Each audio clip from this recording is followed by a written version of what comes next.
Kim Jong Un, a name that has become one of the most powerful and attention-grabbing figures in contemporary world politics. Born in Pyongyang in the early 1980s, he rose to the supreme leadership of North Korea at a very young age, within a power system built across 3 generations of the Kim family. In just over a decade in power, Kim Jong Un has turned his country into the focal point of global security issues. Under his leadership, North Korea has accelerated its nuclear and ballistic missile programs, conducting numerous tests that have drawn the world's attention.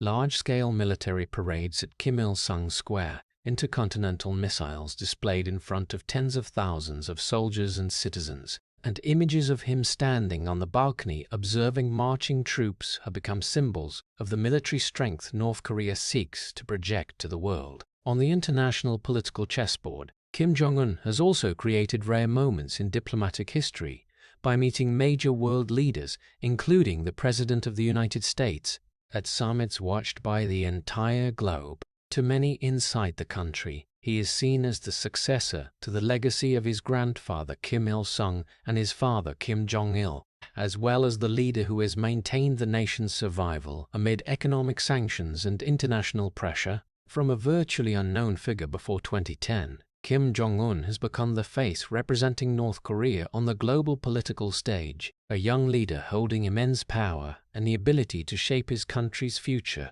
But behind the image of a leader standing on a balcony before massive military parades is a far more complex personal story. Kim Jong-un grew up in a world almost completely isolated from normal society.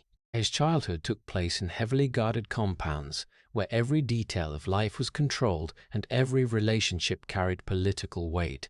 As the son of Kim Jong-il, he early understood that his family was unlike any other, and his future might be tied to an enormous responsibility. His younger years abroad, especially in Switzerland, gave him a rare glimpse of a world entirely different from North Korea, but at the same time forced him to live under a false identity and in isolation. When Kim Jong-il died in 2011, Kim Jong-un stepped into leadership before turning 30, facing a complex power system, huge expectations from within the country, and constant pressure from the international community. Every decision he made was closely watched.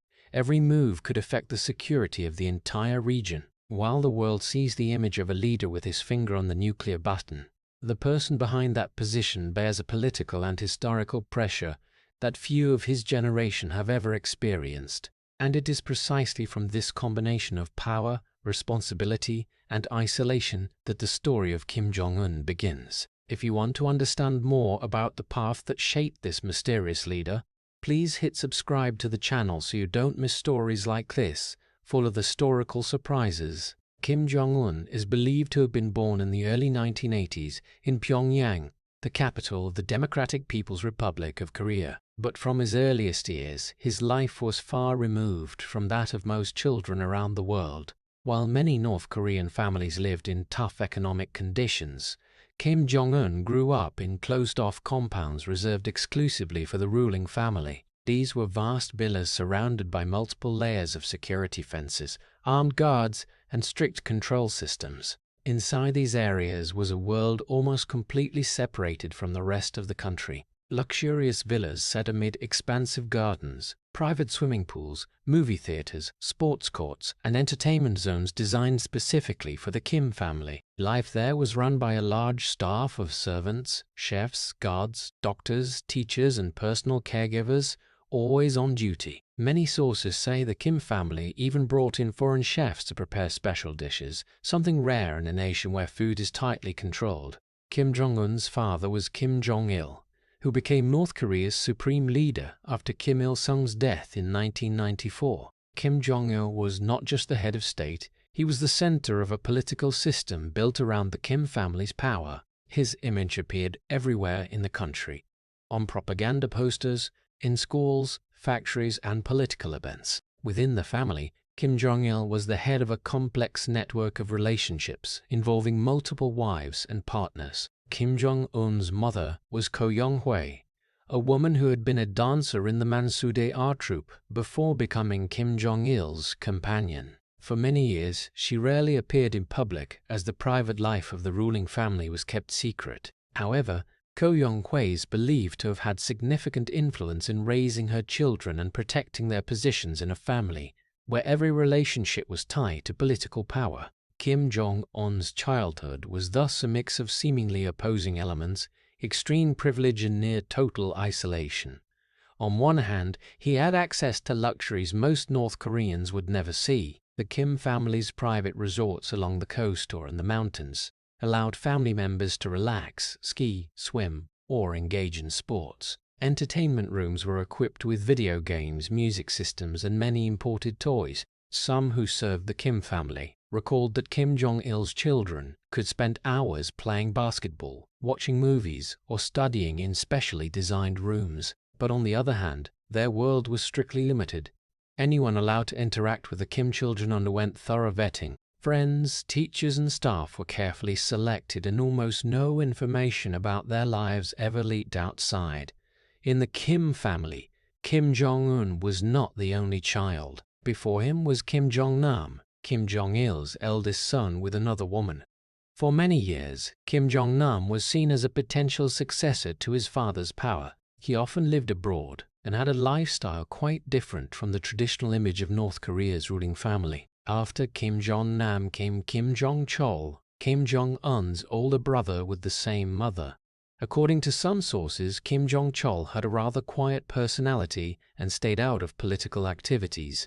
There was also Kim Yo-jong, Kim Jong-un's younger sister, who grew up with her two older brothers in the family's closed environment and later became an influential figure in North Korea's leadership apparatus. In a family where political power was tied to bloodline, relationships between siblings were not just family matters. Each child could become a key figure in the country's future. So, from a young age, the question of who would inherit power always hung in the air of the Kim family. Kim Jong-il did not rush to announce a successor, and for many years that left both the outside world and those inside North Korea's regime speculating. Kim Jong-nam was once seen as the frontrunner. Kim Jong-chol was mentioned by some as another option.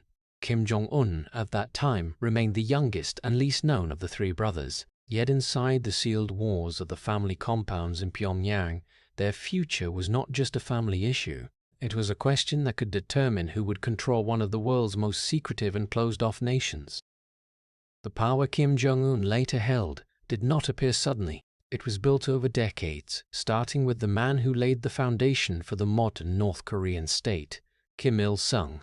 Born in 1912, during the period when the Korean peninsula was under Japanese colonial rule, Kim Il-sung emerged as a guerrilla fighter resisting the occupying forces. After World War II, when Japan surrendered and the Korean peninsula was divided into Soviet and American spheres of influence, Kim Il-sung was backed by the Soviet Union to lead the North. In 1948, the Democratic People's Republic of Korea was officially established, and Kim Il-sung became the head of the new state. But his power went beyond political position. In the following years, a vast propaganda system was built to make him the center of the nation. His image appeared in paintings, statues, textbooks, and large rallies. Stories of his life were told like legends, and in the eyes of many people, he was not just a leader, but a symbol of the country's very existence. The Korean War that broke out in 1950 shaped the entire political system of the nation. The 3-year war destroyed much of the peninsula's infrastructure and claimed millions of lives. Though the war ended with an armistice rather than a formal peace treaty, Kim Il-sung solidified his position as the supreme leader of the North. In the following decades, he built a political system based on tight control by the party, the military, and the security apparatus. At the same time, a unique ideology was developed, Juche, often explained as the philosophy of self-reliance. In North Korea's official presentation, Juche is not just a political theory, but a guiding principle for all of society. In reality, it also helped reinforce the Kim family's power, as the system emphasized the central role of the leader as the nation's guiding force. Over many years, Kim Il-sung gradually constructed a power structure in which personal loyalty to the leader became the most important factor. Military generals, party officials, and local leaders all had to demonstrate absolute loyalty to the system. Symbols of the cult of personality grew ever more prominent, giant monuments, badges bearing the leader's image, large-scale commemorative ceremonies. When Kim Il-sung died in 1994, many international observers thought the system might collapse. Other communist regimes around the world had undergone major changes after the Cold War, and the departure of a long-ruling leader often triggered deep political upheavals. But what happened in North Korea was different. Power did not shift to a collective leadership group as in many other communist countries. Instead, it passed directly to Kim Il-sung's son, Kim Jong-il. Kim Jong-il had long been prepared to become the successor. For many years before his father's death, he held important positions in the Workers' Party of Korea and the propaganda apparatus. After 1994, he officially became the leader of the country, continuing to consolidate the power system his father had built. However, Kim Jong-il's time in power also coincided with one of the most difficult periods in North Korean history. The collapse of the Soviet Union caused the country to lose one of its key economic support sources. An already weak economy plunged into severe crisis. In the 1990s, North Korea faced a massive famine that killed hundreds of thousands, or even according to some estimates, millions of people. Infrastructure deteriorated, industrial production plummeted, and many rural areas fell into prolonged food shortages. Nevertheless, the Kim family's power system did not collapse.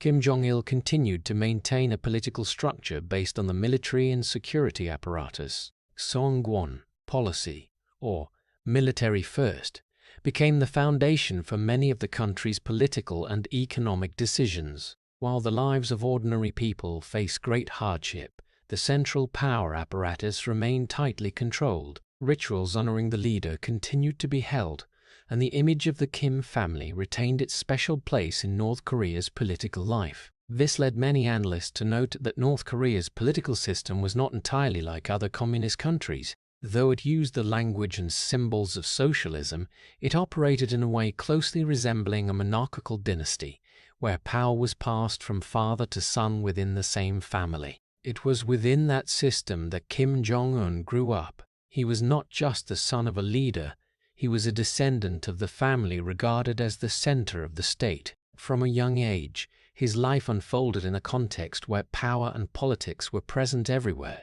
State ceremonies, his father's visits to factories and military units, the repeated stories about Kim Il-sung and Kim Jong-il in the media and in education, all of these contributed to creating a unique environment around him. In the eyes of many North Korean people, the Kim family was not just the ruling family, but also a symbol of the nation itself. That meant any child in the family could potentially become an important figure in the country's future.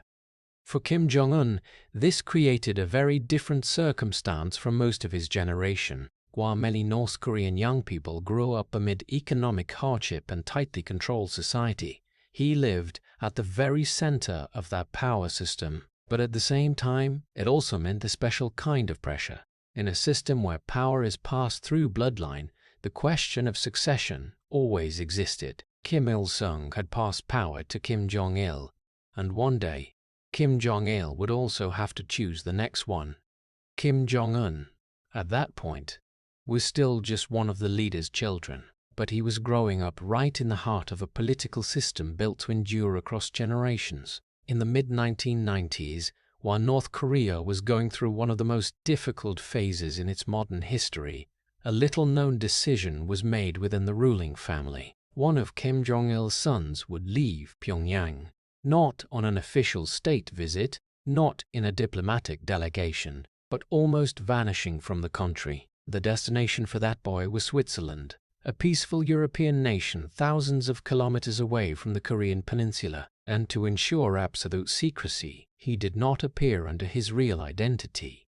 Kim Jong-un arrived in Europe under a different name, living as the son of a North Korean diplomat working there. The teenager's life in Switzerland was completely different from the closed-off environment in Pyongyang. Instead of heavily guarded compounds, state ceremonies, and a constant staff of attendants, Kim Jong-un began to encounter a much more open society. He attended an international school in the Bern area.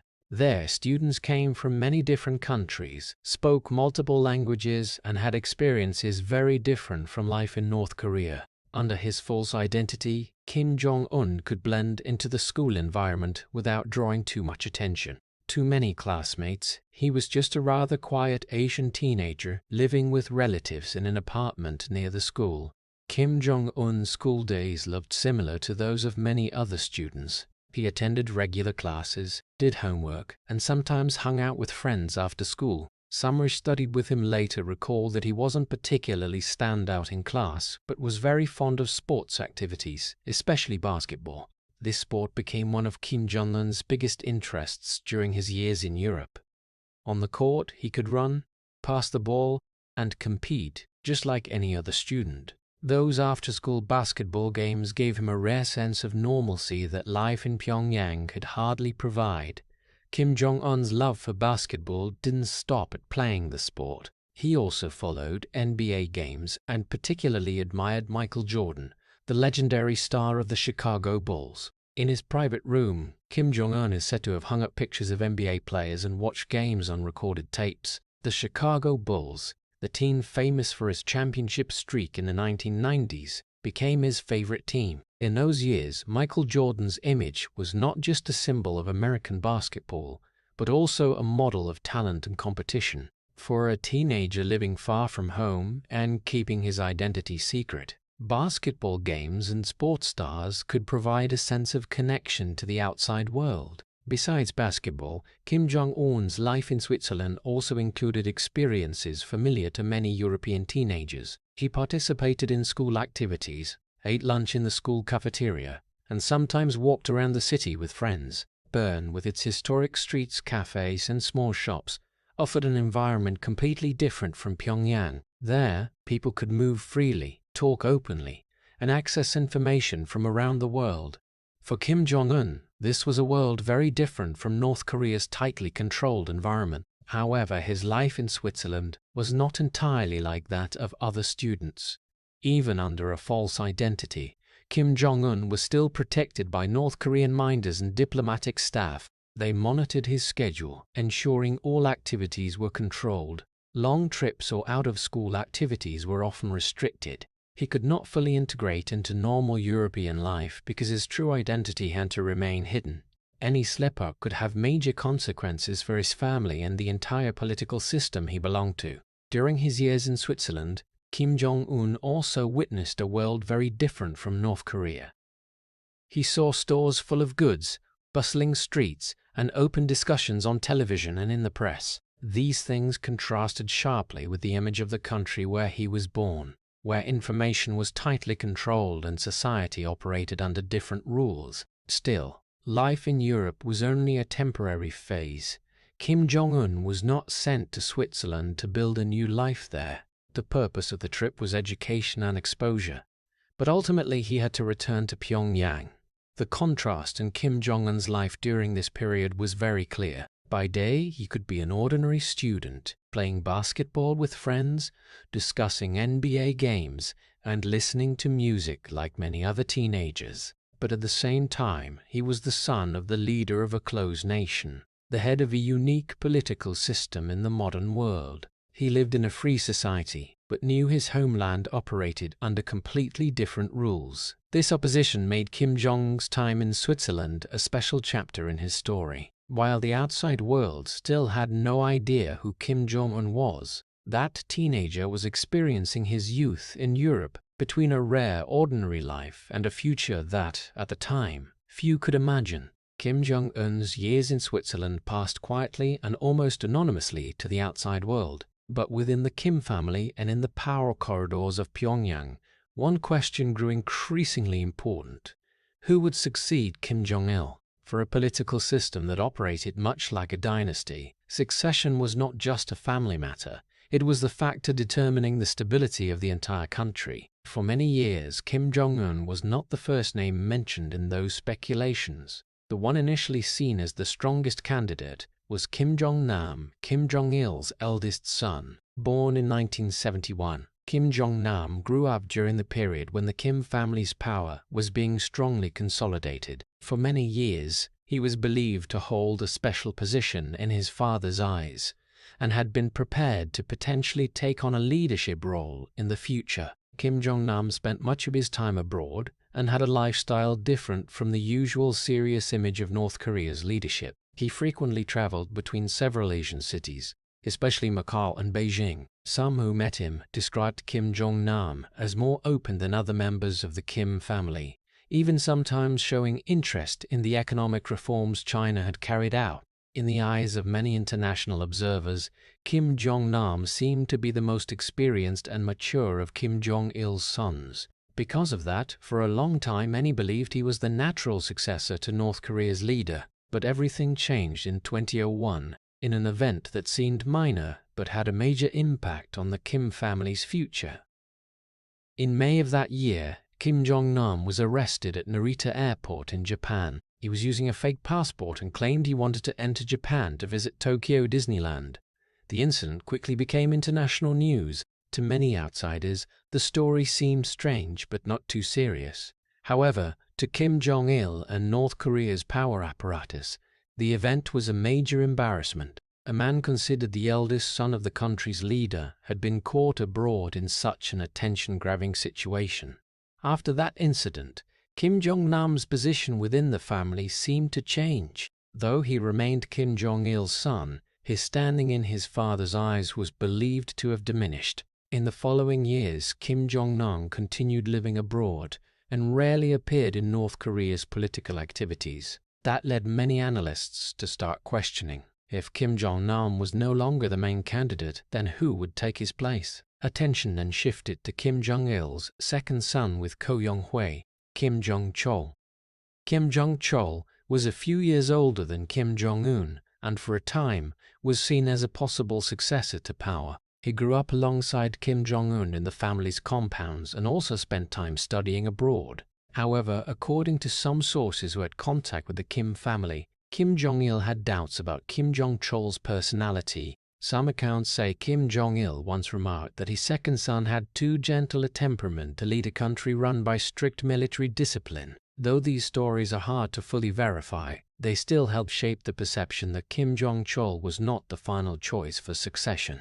In that context, Kim Jong-un began to emerge as another possibility, though initially few paid attention to him. Compared to his two older brothers, Kim Jong-un was younger and less known in political circles. He also did not appear in state media, and his name was hardly mentioned in official reports. But within the Kim family, Kim Jong-un gradually caught his father's attention. Some who later served the North Korean ruling family recounted that Kim Jong-il saw in Kim Jong-un the qualities he considered suitable for leadership, decisiveness, a strong personality, and the ability to make quick decisions. In the early 2000s, Kim Jong-un began spending more time in Pyongyang after returning from Switzerland. He became more involved in family activities and gradually got accustomed to the political environment around his father. However, this process took place in near absolute secrecy. No official announcements were made, and to the outside world, Kim Jong-un remained a virtually non-existent name. Meanwhile, Kim Jong-il's health began to become a major concern. By the late 2000s, signs that North Korea's leader needed to prepare for the country's future grew increasingly clear. In that context, Kim Jong-un gradually rose as an unexpected choice, not because he had built a public political career or appeared before the public. On the contrary, his rise happened almost entirely behind the closed walls of North Korea's power system. While the world was still focused on questions about Kim Jong-nam and Kim Jong-chol, a younger son of Kim Jong-il was quietly being prepared for a role few could have imagined at the time, becoming the next leader of North Korea. Around 2008, an event occurred within North Korea's leadership that altered the succession process kept secret for many years. Kim Jong-il, who had held absolute power since Kim Il-sung's death in 1994, was believed to have suffered a serious stroke. For many weeks, he did not appear in public. For a political system where the leader's presence was seen as a symbol of national stability, Kim Jong-il's disappearance from public events caused concern among international observers and even officials inside North Korea. If his health was failing, the question of succession could no longer be delayed. From that point on, in the shadows of Pyongyang's power system, preparations for the successor accelerated. Closed-door meetings among high-ranking leaders of the Workers' Party of Korea, The military and the security apparatus were held to discuss the regime's future. Among the names mentioned, Kim Jong Un, the least known son, before began to emerge as an increasingly clear choice. However, elevating a young person to the succession position was not an easy decision. North Korea's political system relied heavily on the military and veteran officials who had served for decades. For them, handing power to someone who had barely appeared on the political stage was a risky move. Nevertheless, the first signs that Kim Jong-un was being prepared for leadership began to appear. In internal documents and leadership meetings, his name was mentioned more frequently. In 2010, Kim Jong-un was promoted to 4-star general, a highly symbolic step in a country where the military plays a central role in the power structure. For many analysts, promoting someone who had never served in the military to general was a clear sign that he was being brought into the top leadership ranks. At the same time, North Korea's propaganda apparatus began building a new image around Kim Jong-un. In articles, television broadcasts, and internal propaganda materials, he was introduced as the worthy successor of the Kim family. Some state media called him the bright star of Korea, a description meant to familiarize the domestic public with him. Rare photos of Kim Jong-un started appearing, often showing him standing beside his father during visits to factories, farms, or military units. Those images were carefully arranged to send a clear message: a new generation of leadership was being prepared. But the process did not go entirely smoothly. Inside the government apparatus, many remained skeptical about Kim Jong-un's capabilities. At that time, he was only in his 20s, much younger than the generals and officials who had served in the system for decades. North Korea is a highly militarized nation where discipline and experience are seen as crucial for leadership. For some, the idea that someone as young as Kim Jong-un could run the country and control the military was hard to accept. Those doubts became even clearer in the international context. North Korea was facing increasingly strict economic sanctions over its nuclear program. Relations with South Korea and the United States were frequently tense. In such an environment, the leader's role was not just symbolic, but also involved making strategic decisions that could affect national security. Some high-ranking officials may have wondered whether Kim Jong-un had enough experience to handle those challenges. Kim Jong-il seemed well aware of these doubts, so in his final years, he spent considerable time taking Kim Jong-un along on official visits. They appeared together at production factories, collective farms, and military bases. In state media, Kim Jong-un was often portrayed as learning directly from his father, observing how he ran the country and interacted with the military. These trips were not merely ceremonial. They were also a way to introduce Kim Jong-un to the leadership apparatus and the domestic public. Alongside public appearances, Kim Jong-un also began building important relationships within the power system. Some high-ranking officials and generals were reportedly assigned to support and guide him during the transition period. These individuals served as bridges between the old generation of leadership and the young successor.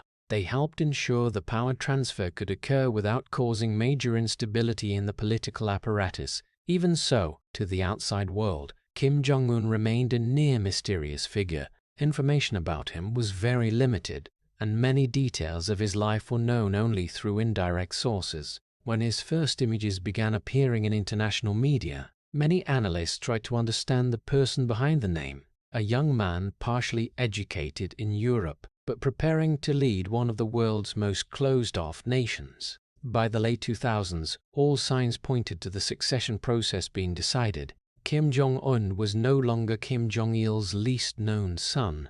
He was gradually being brought to the center of the power system. However, the road ahead was still uncertain. Many questions remained unanswered: whether he could win the loyalty of the military and the party, and whether a young leader could maintain the stability of a regime built over decades. Those questions would soon be tested when a major event occurred just a few years later, completely changing the power landscape in North Korea. In December 2011, an unexpected announcement was broadcast from North Korean state television. The solemn voice of the announcer rang out on national airwaves, reporting that Kim Jong-il, the country's supreme leader, had passed away. According to official information, he died on December 17th while traveling on a special train during an on-site inspection of the country. The news spread rapidly, not just within North Korea but across the world. After nearly 2 decades in power, Kim Jong-il, the head of one of the world's most closed regimes, had departed. And with that event, the biggest question immediately arose: what would happen next to North Korea? In the first hours after the announcement, images from Pyongyang and many other cities quickly appeared on state television. Thousands of people gathered in squares and in front of statues of Kim Il-sung and Kim Jong-il. Many wept openly, bowed before the monuments, or placed flowers in tribute. Those scenes were broadcast continuously on the news, creating a mourning atmosphere that enveloped the entire country. For many North Korean people, Kim Jong-il was not just a political leader, but also a national symbol, the successor to Kim Il-sung's legacy and the central figure in propaganda for decades. National mourning was held over many days. Kim Jong-il's coffin was placed at Kumsusan Palace in Pyongyang, where Kim Il-sung had also rested before. High-ranking officials, military generals, and representatives of state organizations came one after another to pay respects. Long lines of people stood in the winter cold to mourn. On the major streets of the capital, loudspeakers broadcast funeral music, while banners and slogans were hung everywhere in memory of the departed leader. The North Korean military, regarded as the pillar of the power system, quickly organized loyalty oath ceremonies.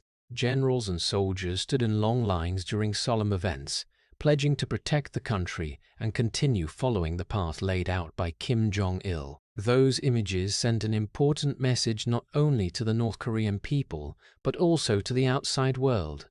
The state apparatus was still functioning, and the power transition was under control. At the center of all those events was Kim Jong Un. In images broadcast on state television, he stood near his father's coffin, alongside high-ranking party and military officials. It was a moment of powerful symbolism. Kim Jong Un, who just a few years earlier was virtually unknown, now appeared before the public as the successor to a power system built across 3 generations. Right after the news of Kim Jong-il's death was announced, North Korean state media began calling Kim Jong-un the great successor. News reports emphasized that he would continue the work of his father and grandfather, protect the country, and lead the North Korean people into the future. Slogans praising him appeared in newspapers and in official speeches. The succession preparation had been underway for many years prior, but Kim Jong-il's death made it a reality in a very short time. At the age of 27, Kim Jong-un became the supreme leader of North Korea. This was one of the most unique power transitions in modern politics. While many countries changed leaders through elections or other political mechanisms, North Korea continued the pattern of succession within the same family. Power passed from Kim Il-sung to Kim Jong-il, and now to Kim Jong-un. This led many analysts to describe North Korea's political system as more like a dynasty than a traditional communist state. However, even though the ceremonies and official statements proceeded smoothly, Kim Jong-un's real power at that moment was not yet fully secure. He was the youngest leader in the country's modern history, and much younger than the generals and officials who had served under Kim Il-sung and Kim Jong-il. Many of them had decades of political experience and held key positions in the military as well as in the Workers' Party of Korea. To them, the new leader was not only young but also had little time to prove his capabilities. International observers also raised many questions. Could Kim Jong-un control the political apparatus and the military? Would the power transition lead to instability within North Korea? And could a young leader like him maintain the system built over decades by his father and grandfather? During the days of Kim Jong-il's funeral, those questions remained unanswered. The world watched every image from Pyongyang, trying to read signals from the ceremonies and official speeches. But one thing had become clear: a new chapter in North Korea's history had just begun. Kim Jong-un had stepped into the highest position of power in the country, and from that point onward, the future of North Korea as well as this nation's relations with the rest of the world would be tied to the decisions of a leader who had just turned 27. After Kim Jong-il's funeral, Kim Jong-un officially assumed the position of supreme leader of North Korea. But titles and formal authority did not mean absolute control right away. The first few months after his father's death were a challenging period for a new leader who was only 27 years old. North Korea's political apparatus had been built over decades, with a host of military generals, party officials, and security leaders who had served under Kim Il-sung and Kim Jong-il. Many of them were decades older than Kim Jong Un and had deep political experience. In their eyes, the new leader was not only young, but also had not yet had much time to demonstrate his abilities. In North Korea's political system, the military holds a particularly important role. Kim Jong-il's military-first policy had made the armed forces one of the biggest pillars of power in the country. That meant the support of high-ranking generals was a decisive factor for any leader. When Kim Jong-un took power, many observers believed he faced a system where those around him could be stronger and more influential than him in the initial phase. For a young leader, maintaining the loyalty of these powerful figures was no easy task. Among the people standing close to Kim Jong-un in that early period, one figure stood out in particular: Jang Song-taek. He was the husband of Kim Kyung-hwa, Kim Jong-il's sister, and therefore Kim Jong-un's uncle by marriage. For many years before Kim Jong-il's death, Jang Song-taek had held important positions in the state apparatus. He was seen as one of the most experienced officials in the North Korean government and had significant influence in economic as well as political matters. To many international analysts, Jang Song-taek appeared to be someone who could serve as a main political patron for Kim Jong-un in his early years in power.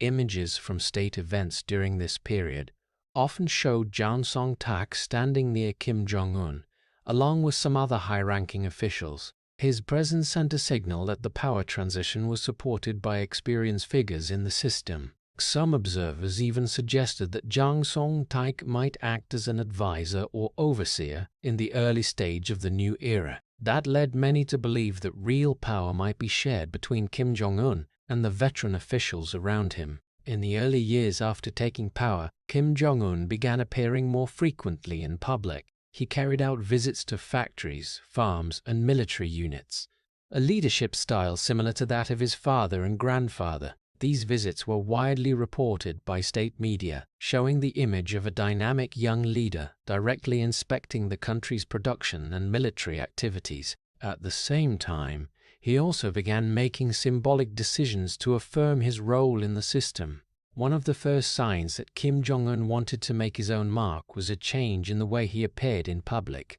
Unlike Kim Jong-il, who rarely appeared with family, Kim Jong-un sometimes appeared with his wife Ri Sol-ju at public events. Those images were seen as a small but noticeable shift in North Korea's leadership style. In addition, he also issued some messages emphasizing economic development alongside military strength, showing an effort to balance the country's priorities. However, even as Kim Jong-un's public activities gradually created the image of a confident leader, questions about his real power still lingered. Within the government, many high-ranking officials still held important positions and had their own networks of influence. Some analysts believed Kim Jong-un needed time to consolidate power and build absolute loyalty from those around him. In a political system where loyalty to the leader is the key factor, this process could determine the stability of the entire regime. Jang Song-taek, with his long experience and position in the Kim family, seemed to be someone who could help Kim Jong-un get through that transition period. He had wide connections in the state apparatus and had played an important role in many economic policies. His presence gave the sense that the old generation of leadership was still supporting the young leader.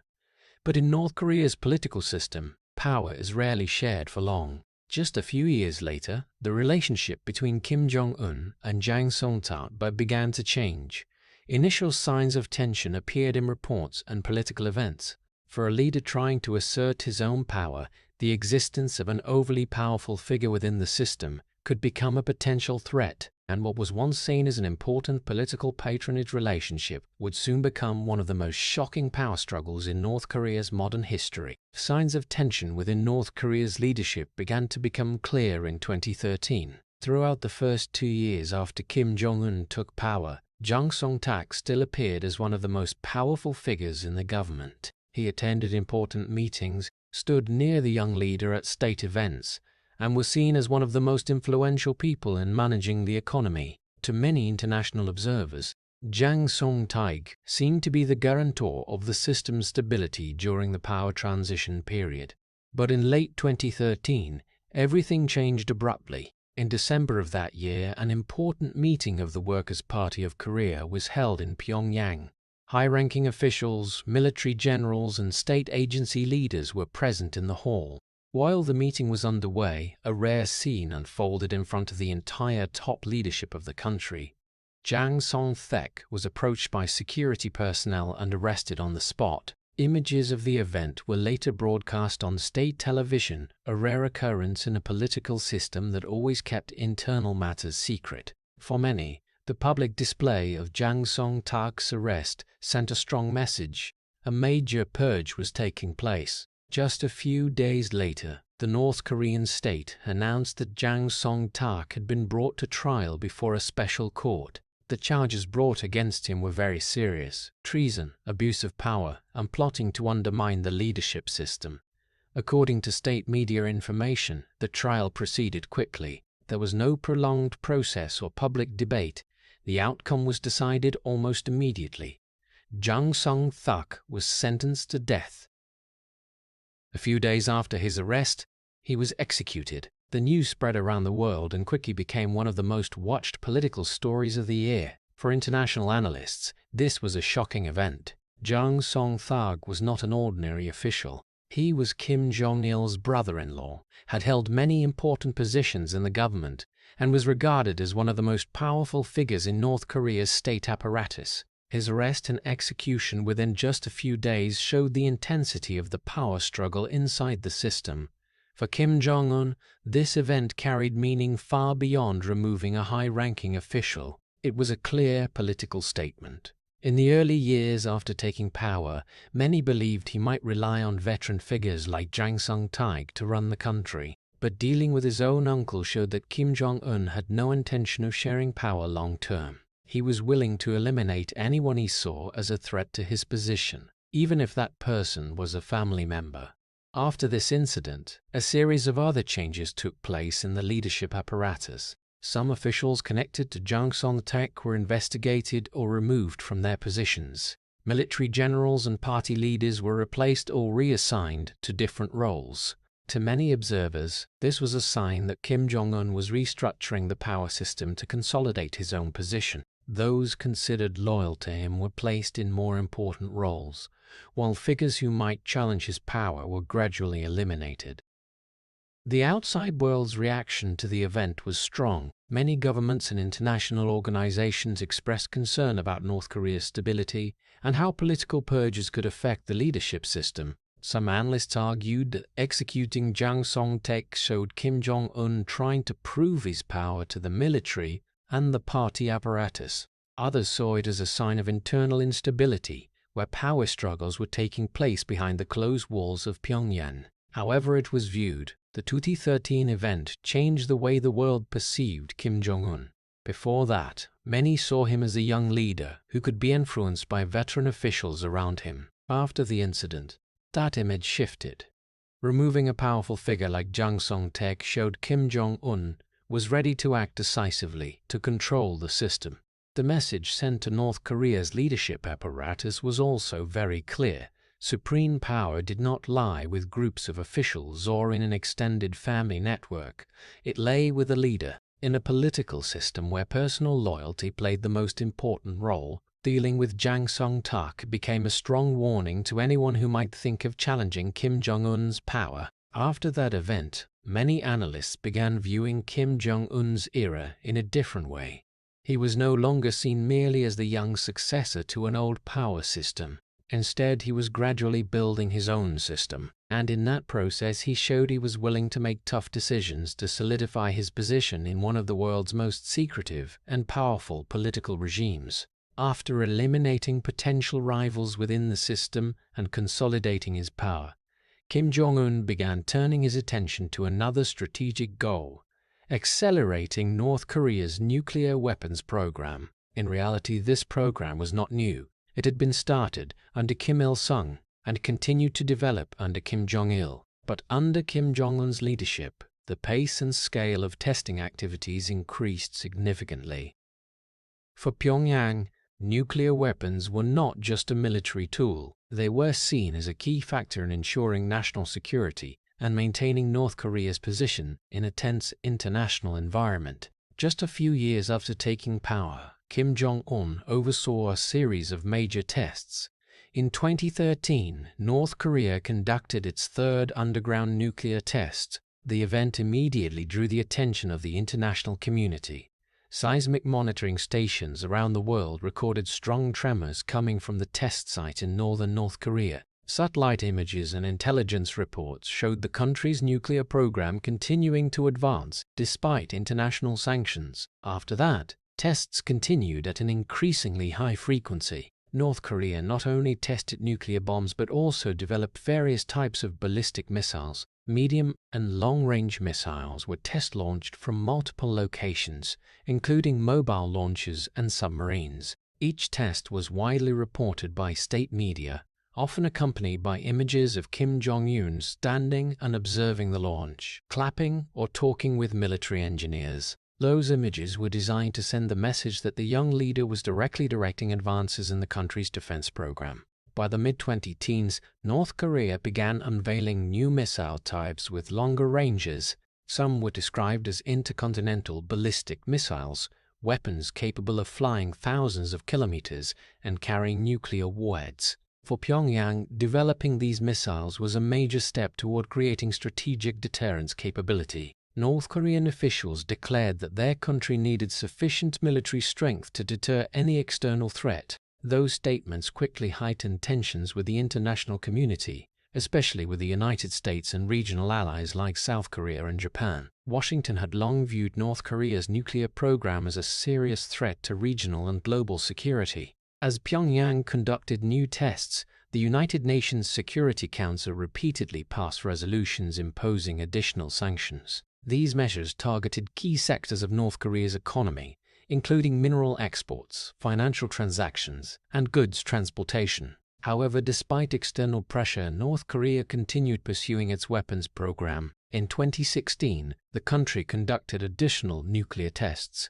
leading many analysts to conclude that its nuclear technology had reached a significant level of development. Reports from international research agencies showed Pyongyang improving warhead designs and missile delivery systems. These advances raised concerns that North Korea could soon achieve the capability to combine nuclear warheads with long-range missiles. The peak of these tensions came when North Korea claimed that some of its new missiles could reach U.S. territory. Test launches were conducted on high trajectories, allowing military scientists to check range and warhead heat resistance during atmospheric re-entry. North Korean state media called these achievements historic steps in building a strategic deterrence force. For the Kim Jong-un regime, this was proof that the country had attained military capabilities previously held only by a few major powers. The international community's response was intense. Governments in Washington, Seoul, and Tokyo held numerous emergency meetings to assess the situation. Joint military exercises were intensified in the region, while missile defense systems were deployed to counter the new threat. International media continuously reported on North Korea's potential to develop nuclear weapons capable of reaching the North American continent. Analysis of Pyongyang's military capabilities became a central topic in global security discussions. In that context, Kim Jong-un continued to appear in images and videos from missile test sites. He stood with engineers and generals watching launches and discussing technical specifications.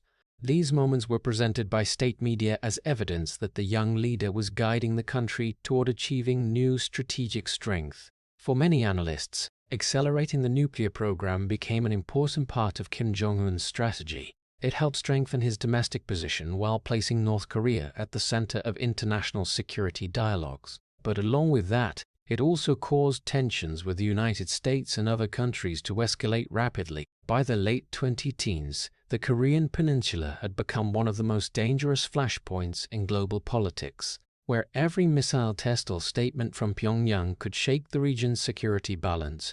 By 2017, tensions surrounding North Korea's nuclear program reached their highest level since Kim Jong-un took power. After years of weapons and ballistic missile testing, Pyongyang began moving closer to the long-stated goal, building a nuclear deterrence force capable of reaching U.S. territory. Each new missile launch drew worldwide attention. Satellite images, seismic data, and intelligence reports were constantly analyzed by governments and international research institutes. In that context, the Korean Peninsula quickly became one of the most dangerous hotspots in global politics. That year, North Korea conducted multiple long-range ballistic missile tests, including types experts believed could achieve intercontinental range. Some launches took place at night, creating striking images as columns of fire lit up the sky. North Korean state media quickly broadcast videos and photos from the test sites, showing Kim Jong Un standing with military generals observing each launch.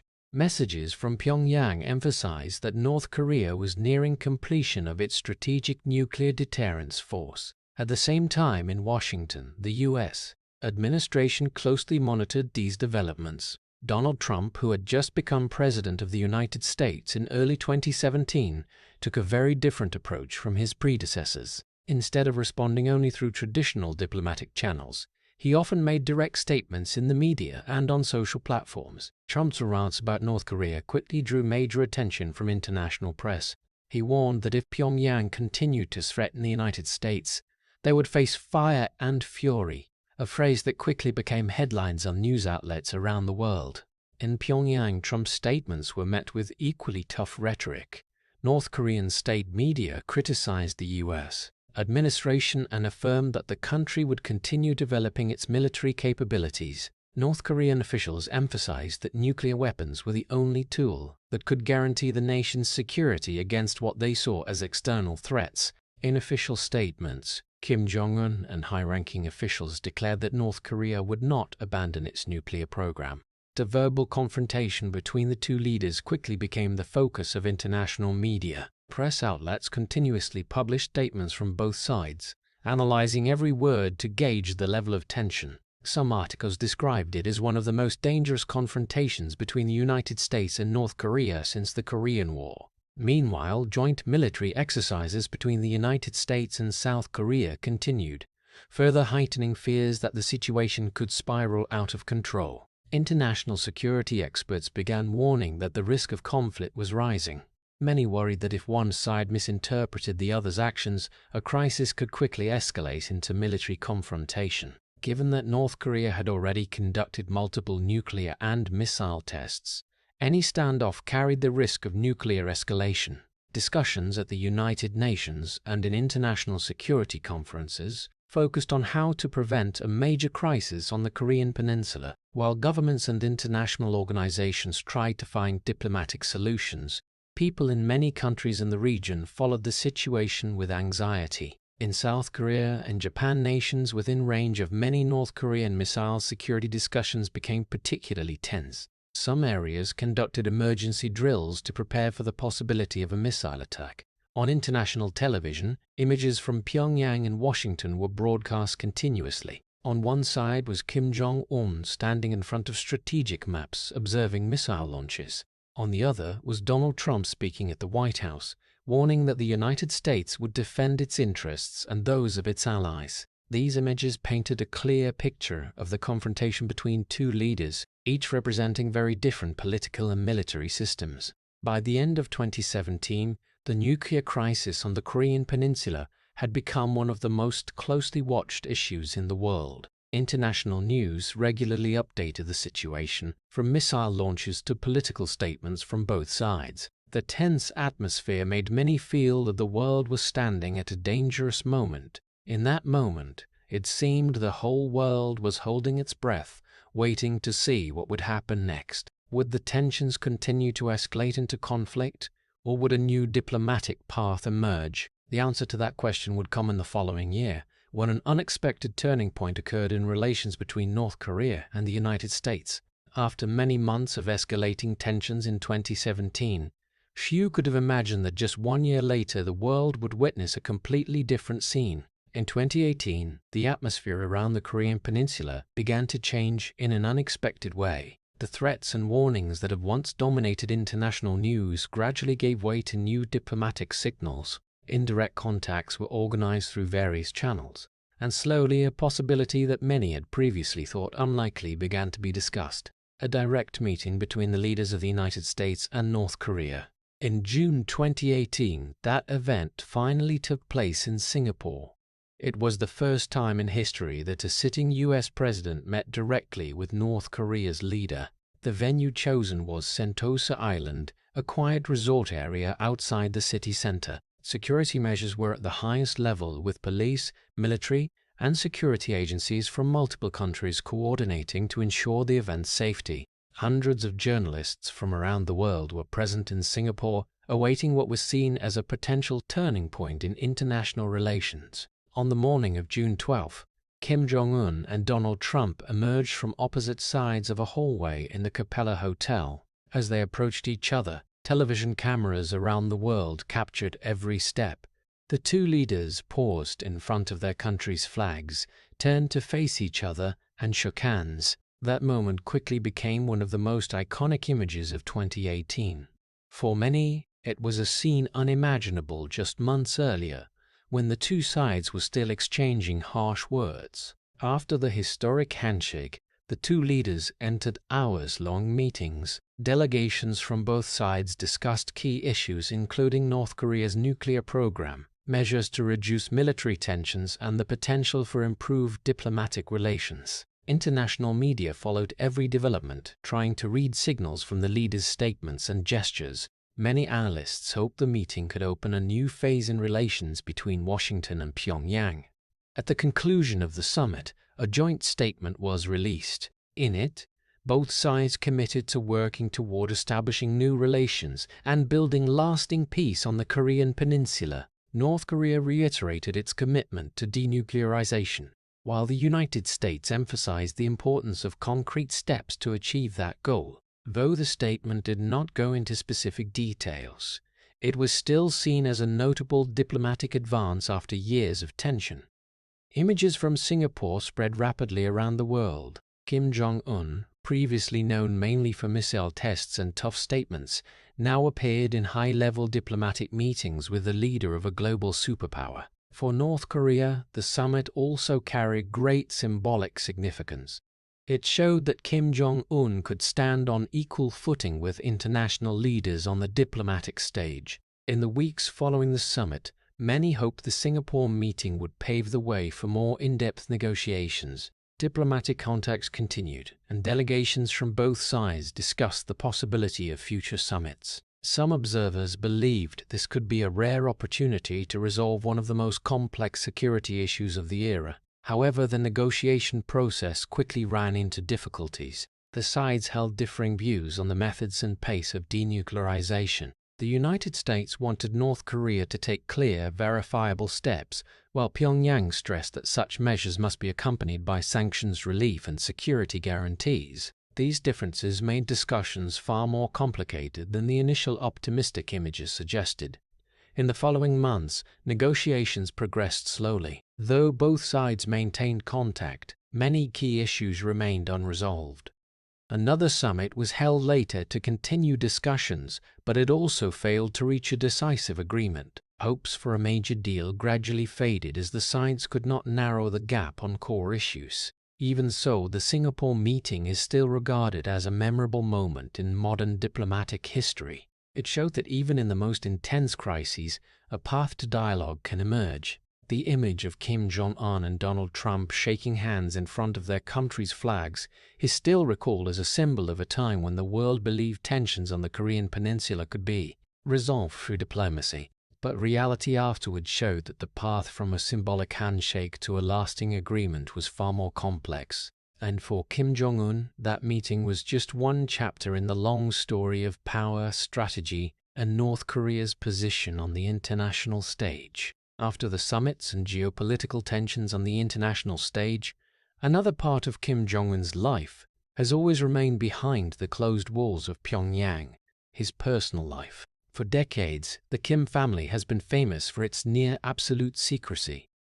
Under Kim Il-sung and Kim Jong-il, information about the leaders' private lives was rarely disclosed. However, under Jong Un, some images of his family began appearing more frequently in state media. creating a different facet in the image of North Korea's leader. One of the key figures in Kim Jong Un's personal life is his wife, Ri Sol-ju. She first caught international public attention in 2012 when she appeared alongside Kim Jong Un at some official events. Her appearance was surprising, as wives of North Korean leaders had rarely been seen in public before. Ri Sol-ju is believed to have been a singer and performer before marrying Kim Jong Un. In state media images, she often appears with her husband during visits to theaters, cultural events, or official activities. Ri Sol-ju's presence brought a small change in how North Korean media constructed the leader's image. Instead of appearing only in military or political contexts, Kim Jong Un was sometimes seen with his wife in more everyday moments. For many observers, this created the image of a younger leader different from previous generations. In recent years, another member of the Kim family has also begun appearing in public, his daughter, Kim Ju-ae. The girl was first mentioned by state media when she appeared alongside her father at an event related to North Korea's missile program. Images of Kim Jong-un standing next to his daughter at a weapons test site quickly drew the attention of international media. In a political system where the Kim family plays a central role, Kim Ju-ae's appearance led many to speculate about the future of this dynasty. However, the majority of Kim Jong-un's family life remains closely guarded. Information about his children is very limited, and most details are known only through rare appearances in state media. This reflects the way the North Korean regime has always tightly controlled the image of the leader and his family. Besides his family, some details about Kim Jong-un's personal interests have also become known through various sources. One of his most famous hobbies is basketball. From a young age, Kim Jong-un is said to have been very fond of the sport, especially the US NBA League. He was once known as a big fan of Michael Jordan and the Chicago Bulls team. During his time studying in Switzerland, he often watched basketball games and played with friends. This love continued after he became North Korea's leader. One notable event was the visit to Pyongyang by former NBA star Dennis Rodman, who met Kim Jong-un and watched exhibition basketball games with him. Besides basketball, Kim Jong-un is also said to have a taste for high-end beverages, especially cognac. Some reports from international sources say the Kim family has long been known for importing luxury products from abroad, including liquor, cars, and many other high-end items. This information is often mentioned as part of the image of the privileged life of the ruling class in a country with a limited economy. Another topic often brought up when discussing Kim Jong-un's personal life is his health. For many years, international observers have paid attention to the North Korean leader's appearance, especially his weight issues. Kim Jong-un has often been described as obese, which has sparked much speculation about his long-term health. Sometimes, when he has been absent from public events for extended periods, rumors about his health have surfaced in international media. Some reports from experts and intelligence agencies have questioned whether Kim Jong-un might face cardiovascular problems or lifestyle-related illnesses. However, accurate information about his health is very difficult to confirm, as North Korea rarely discloses details about the leader's condition. This leads to many rumors whenever he is absent from major events, though he usually reappears in public afterward and continues official activities. These details about Kim Jong-un's personal life create a complex picture of the person behind the leader's image. On one hand, he is the head of a nuclear-armed nation and frequently appears in major strategic decisions. On the other hand, he is also a husband, a father, and someone with personal interests like many others around the world. It is precisely this combination of the two aspects that makes Kim Jong-un one of the most mysterious figures in modern politics. He can appear at missile test sites or intense diplomatic meetings, but he can also be seen standing next to his daughter in rare public moments. The contrast between absolute political power and a discreet family life makes his image both familiar and hard to understand for the outside world. After more than a decade in power, Kim Jong-un has become the central face of North Korea in the 21st century. From a young, little-known leader in 2011, he has gradually consolidated his position and shaped the country according to his own strategic priorities. However, North Korea today still faces many major challenges. Under Kim Jong Un's leadership, the country continues to exist in a complex international environment where military strength, economic pressure, and diplomatic relations all play important roles in the nation's future. One of the biggest factors affecting North Korea today is international economic sanctions. For many years, the United Nations Security Council, along with many other countries, have imposed sanctions aimed at pressuring Pyongyang to limit its nuclear and missile programs. These sanctions target many key sectors of the economy, including mineral exports, international trade, goods transportation, and financial transactions. For a country that already has a limited economy, these measures create many difficulties in maintaining growth and accessing external resources. Even so, the Kim Jong-un regime has tried to adapt to the new situation. The North Korean government has promoted some domestic construction projects, including new residential areas in Pyongyang, coastal resorts, and other infrastructure. These projects are often presented by state media as evidence that the country is still developing despite international pressure. In addition, the regime also emphasizes the policy of self-reliance, a concept that has existed since Kim Il-sung's time and continues to be used as the state's ideological foundation. In the context of economic isolation, relations with some major countries have become particularly important for North Korea. China has long been Pyongyang's largest trading partner and plays a key role in maintaining the country's economic stability. Though relations between the two countries have sometimes gone through tense periods, Beijing is still seen as one of North Korea's most important international partners. In addition, in recent years, relations between North Korea and Russia have also drawn more attention. Meetings between the leaders of the two countries and signals of cooperation in some areas show that Pyongyang is seeking to expand ties with strategic partners. Alongside diplomatic and epic efforts, Kim Jong-un continues to focus on developing the country's military capabilities. Missile tests still take place regularly, with many new types of weapons introduced during military parades in Pyongyang.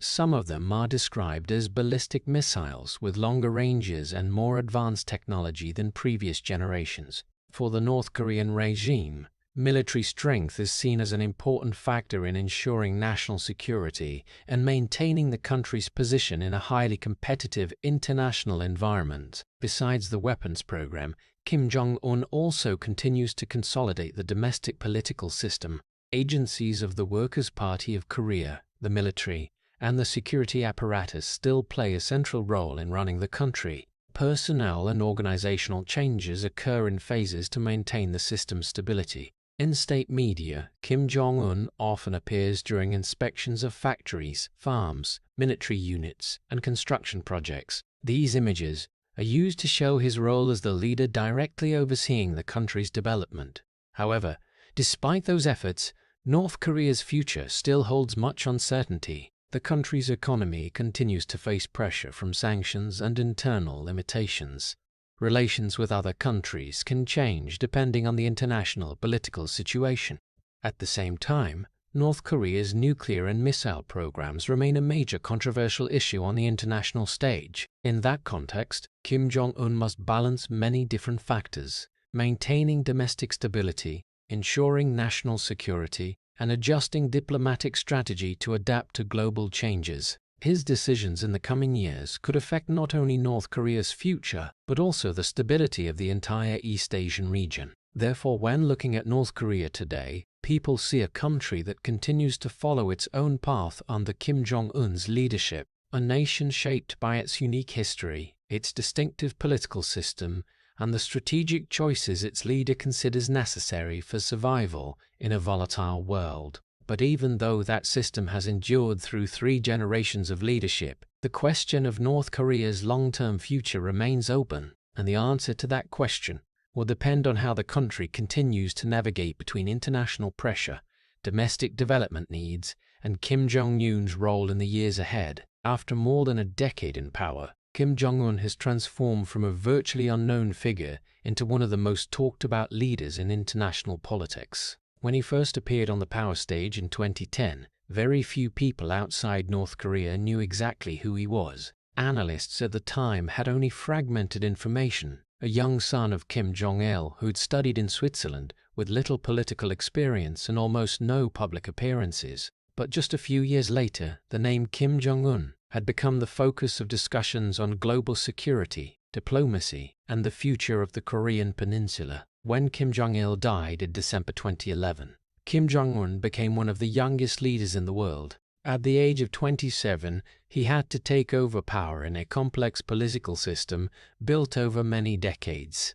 That system was based not only on the party and military apparatus, but also on a unique political legacy, the Kim dynasty. For North Korea, power had passed from Kim Il-sung to Kim Jong-il, and now to Kim Jong-un. This succession model makes the country different from most others in the world, where leaders usually change through elections or other political mechanisms. In the early years of his rule, many international observers were skeptical about Kim Jong-un's capabilities. He was young, inexperienced, and had to face veteran officials who had served under the two previous generations of leadership. Some predicted that real power might lie in the hands of other figures within the state apparatus.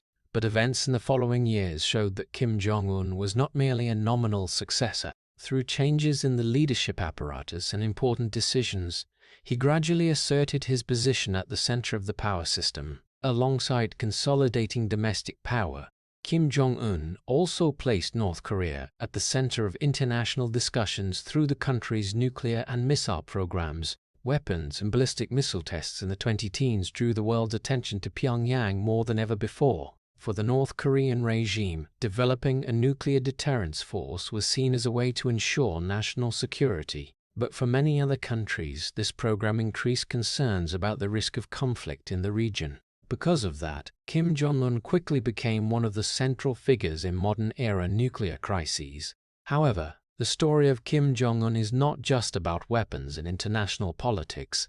It is also the story of a person born into a family with absolute power, raised in a unique environment, and facing the expectations of an entire system. From a childhood in the closed compounds of the Kim family, to his years studying in Switzerland, then returning to Pyongyang to step into the center of power, his journey is a combination of privilege and pressure. In a system where the Kim family is regarded as the symbol of the state, his role is not only as a political leader, but also as the continuer of a dynasty's legacy. Throughout his time in power, Kim Jong-un has also shown personal aspects rarely seen compared to North Korea's previous leaders. He has appeared publicly with his wife Ri Sol-ju at many events and sometimes brought his daughter to official activities. These images create a different perspective on the North Korean leader, not just the head of a militarized nation, but also a husband and father. The combination of an image of power and a discreet personal life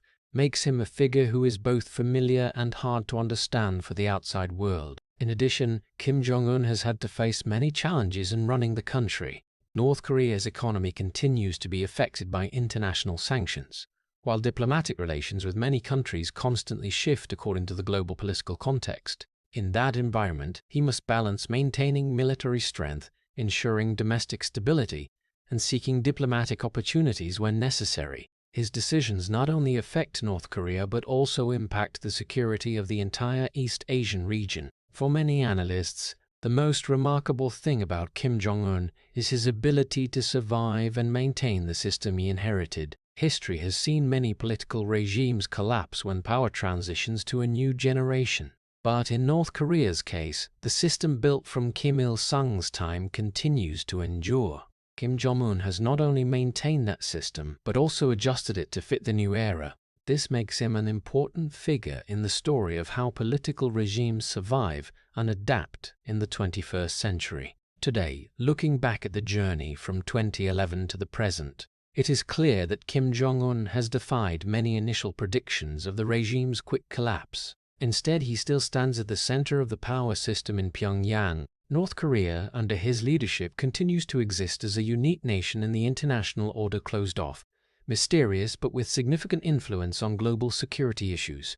The story of Kim Jong-un is therefore not just a story of an individual leader. It is the story of a rare political dynasty in the modern world, of how power is passed from one generation to the next, and of how a young person had to learn to run a system built long before he was born. And as the world continues to change, the question about North Korea's future remains open. Will this system continue to exist for many more decades, or will it have to adapt to the major changes of the 21st century? The answers to those questions are still being written every day in Pyongyang. In a world that has changed dramatically since the Cold War, Kim Jong Un remains the unlikely survivor of a political dynasty, a leader shaped by power and determined to hold on to it.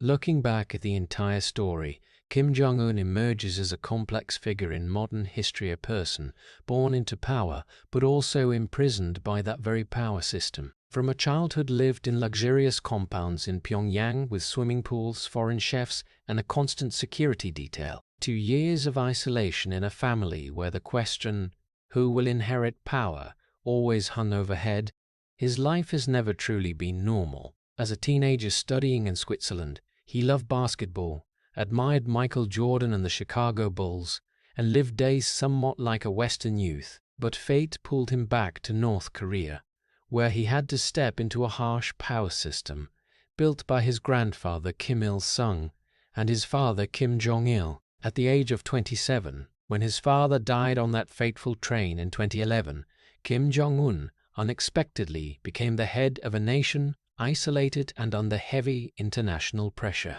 The years that followed saw tough decisions like the purge of Jang Song-tak, the rapid development of the nuclear program, dangerous tensions with the United States in 2017, and the surprising moment when he shook hands with President Donald Trump in Singapore in 2018.